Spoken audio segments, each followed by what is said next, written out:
everybody, and welcome to another session. We're going to work today from the legs now up into the hips and glutes, so front and back, and then working our way further up into the back. But we've done the legs. The top of the leg here is the sits bone. So let's get back on the sits bone again. We're going to roll from the sits bone right up to the waistband, so along the side of the sacrum. So right down in the lower back here, the very base, you've got the waistband here, and then there's a big bone here called the sacrum, and we're going to roll up and down the side of the sacrum. So sits bone, up the side of the sacrum to the waistband. Good, you want to do that a few times, trying to get as much body weight in as you can, as usual. Now let's go right across the glute muscle. Now we're going to do the sits bone right up to the hip bone, so that's like a diagonal line right through the glutes. The glutes they're really a fairly overused muscle, I would say, in your body. You use them all the time. You use them for standing, walking. Most sports, running, cycling, you're using your glutes.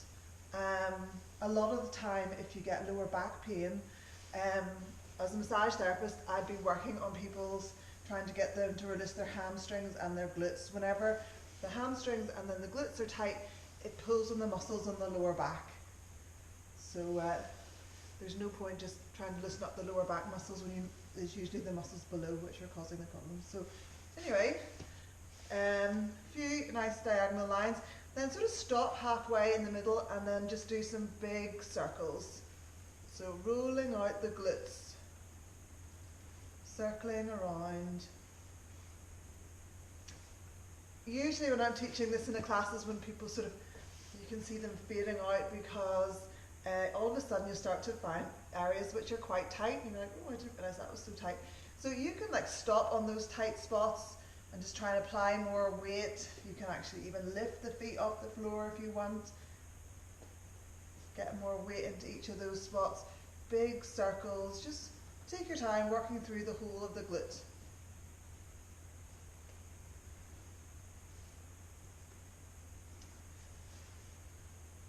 Okay. Lovely. And then just come off the ball and we'll switch sides. So now we're starting on the left sits bone, top of the leg. You've got the ball here, and you're going to roll in a straight line right up the side of the sacrum. So you're rolling past the tailbone and the sacrum, and when you finish up at the waistband, you're starting to come into the lower back.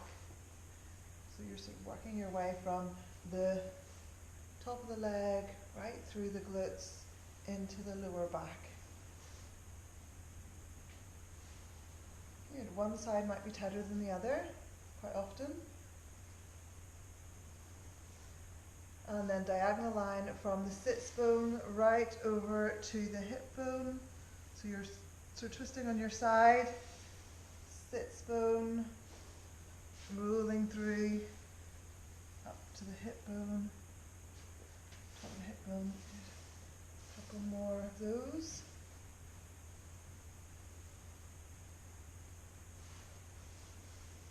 Really good way just to stimulate the circulation.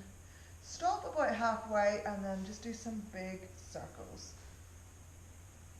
And loosening up these muscles. If you find any areas which are slightly tender, you can apply a little bit more weight there if you want. You can bear it just to try and free that up.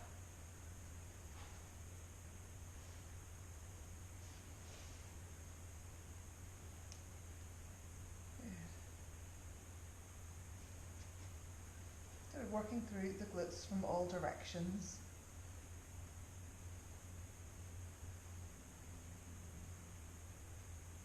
Okay, very nice. And then turning over onto you've done the glutes, so now we're going to do the front of the hip. So lying on your tummy, start with the ball on the hip bone, stretch out from the fingertips to the toes, reach, and then allow yourself to, like you're pressing your whole body weight into the hip bone.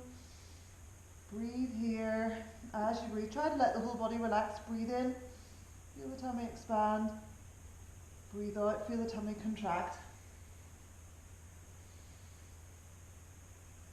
And try to relax all of these muscles that you've just been rolling now across the lower back into the glutes. And then roll slightly towards the side of your mat, so you're working your right, you're getting into the lower belly on the right side. So really quite low down, just inside where the hip is. And breathe. Now, if this is too tender, just maybe stay on the hip bone, go back to the hip bone. If you've had abdominal surgery, avoid doing this, anything recently. You can just lie on your tummy and breathe. And try, as you breathe, to feel the tummy and the lower back expand as you breathe in, contract as you breathe out. Really good for digestion, if you ever get bloating or anything like that. Really good for circulation. Not always the most pleasant. Come off the ball, switch sides. Ball on the hip bone, stretch out, lower down. So if you have any lower, if you have any disc issues and you're going to do body rolling, well, one, I'd just be very gentle with the body rolling up the back. If you have got disc issues, probably message me first and tell me a little about it. If I'm going to show you how to do some rolling against the wall, which is probably a safer approach if you have disc issues. This is, if you have disc issues but they're stable, you've had them for a long time, you know how to work your back, always start with abdominal work first. Roll the ball to the inside of the hip. Take a few breaths here. The front of the body and the back of the body are obviously related, and to release the back, it takes working on the front. A couple more deep breaths.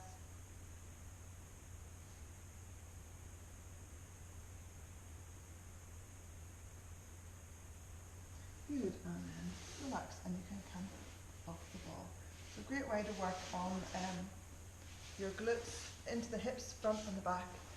Good for tight glutes and really good for digestion and circulation in your core.